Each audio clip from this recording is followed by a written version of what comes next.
Hello, this is Steve Travers, and welcome to my YouTube channel. I hope that you will subscribe. I have lots of different YouTube videos that I have on my channel. Today, I'm going to talk to you about a movie that I've seen recently which caught my interest. It is called Look Who's Back. It is a German film which I believe was filmed in 2014. I think it hit the market in, depending upon whether it was Germany or the United States, 2015, 2016. It has recently appeared on Netflix. I saw about 3 minutes of it on one of the cable stations, perhaps HBO, something like that, maybe a year and a half ago. I had heard about it, but I saw it in its entirety on Netflix a couple of days ago and was interested in it enough to see it a second time, which gives me a good enough grasp of what the film is about to feel like I can comment on it. I've also read a number of reviews about it, so I have an understanding of how others feel about this film, because it's controversial, but extremely interesting and extremely well done. It was based on a book written in 2012, which was a bestseller in Germany, written in German. It has been translated and I believe is available in the United States in English, and the Netflix version is completely in German, but it has English subtitles, and it's really quite easy to follow. Look Who's Back. The plot line is, well, in the book it's 2011, in the movie it's 2012, but it's modern day Germany. And out of nowhere, descending from like a Valhallic dream, if you will, Adolf Hitler returns to Germany, modern day. He wakes up in his World War II uniform at the site of the bunker, the Führer bunker in downtown Berlin, near the Reichschancellery. I lived in Berlin for a year, so I know Germany quite well.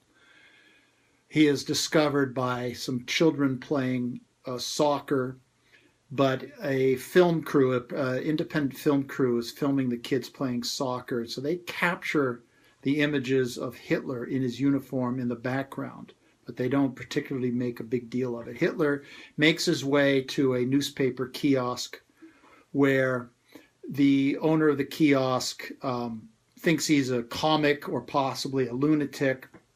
He looks like Adolf Hitler, he dresses like him, and he talks like him. He says, "I am Adolf Hitler." Of course, it's not believed. He is either putting people on or he's crazy, but he really doesn't act crazy. Well, the newspaper kiosk is a perfect place for him because this is a place where he gathers information. The first thing that's interesting is that he learns about German politics. The so-called German Conservative Party, which is now led by Angela Merkel, this is the Christian Democrats. He thinks that she is clumsy and that they are foolish. He identifies with the Liberal Party, the Greens, because the Greens want to preserve the German countryside, and he identifies with that aspect of them. Perhaps he doesn't quite understand their stance on nuclear weapons.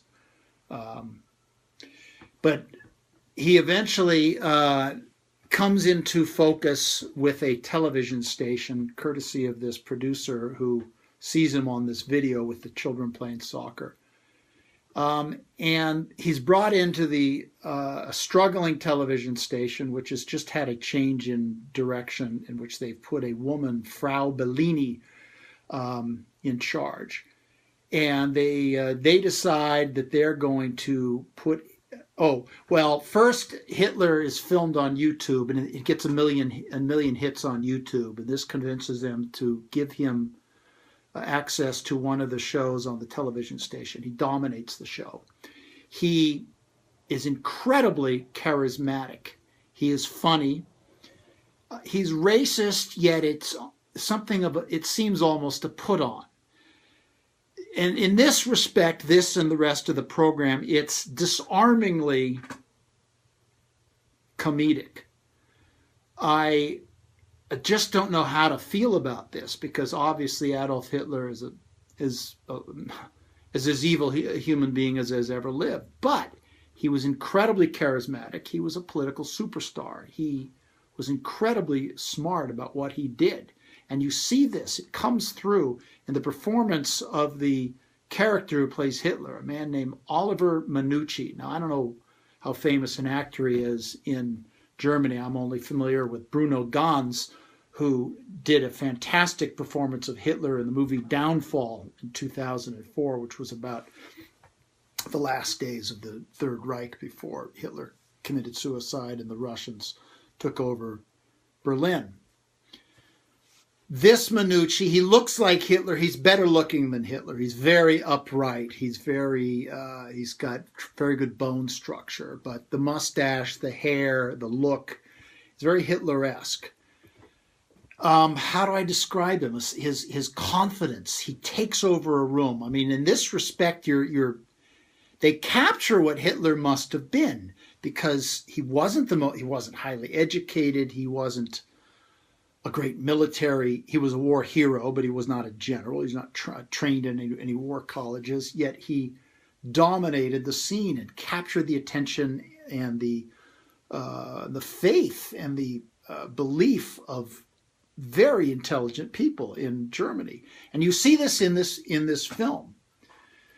He takes over this television show, and he's a hit. But people look at him as a comic. He says things that are straight out of Mein Kampf, that are straight out of Hitler's Germany. He lays off the Jews because Frau Bellini says, don't say anything about the Jews. We don't consider that comic. And he goes, I agree, Frau Bellini. Now, he agrees for a completely different reason. But he has reactions to rap music and the fact that the word nigga is used in rap music as not as a pejorative or a swear word, but as a term of friendship toward another person. And he sees people of color who look at him with amusement, and he says, oh, there's a place for you in the new Germany. You can work in the toll booths, or you can work construction. And people, they see the racism is so overt, they see it as comedic and they laugh. But he doesn't laugh. He has his moments of laughter. He eventually gets his own show and becomes a huge hit. And he is a real big hit.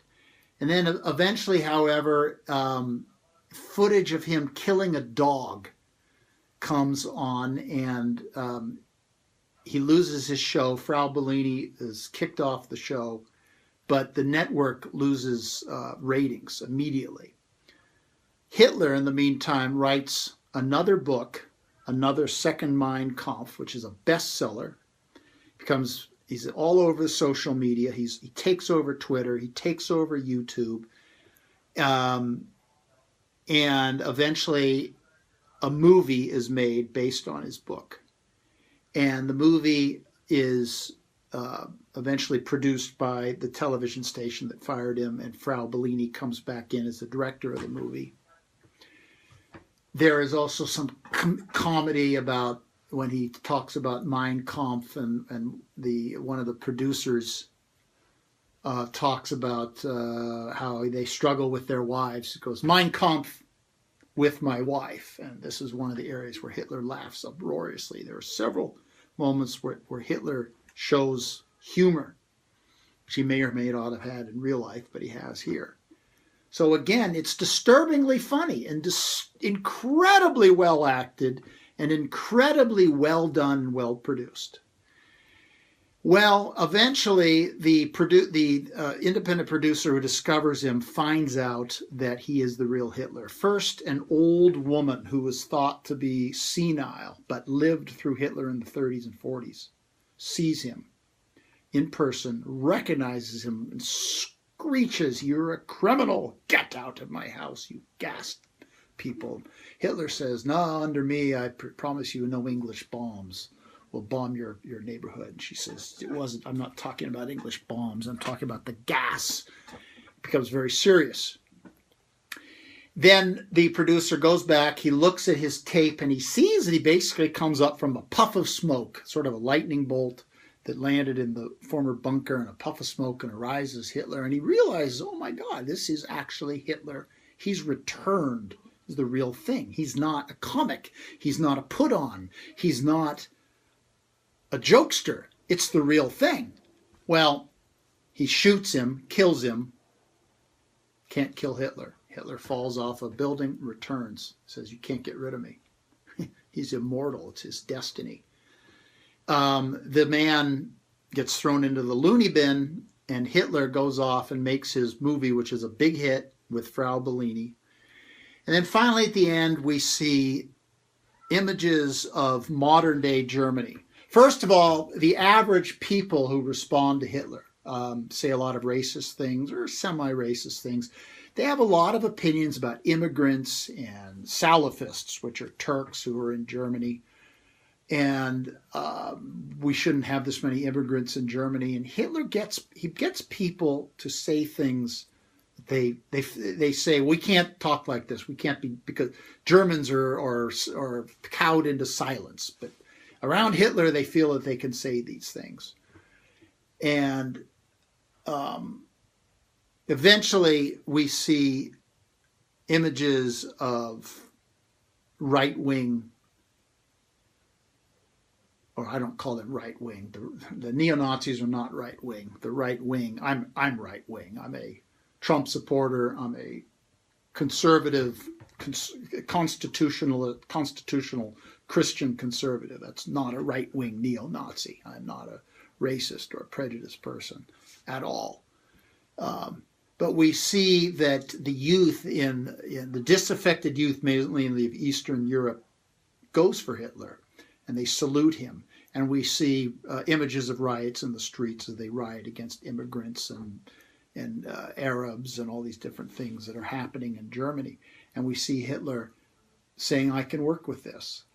And at the end, we see Hitler riding down the street. This is while he's filming his movie, and he's now a huge star and a big hit. And you see all these images of pretty young German girls waving at him. And if you've ever seen the images of parades through Germany in the 30s, it looks exactly like that.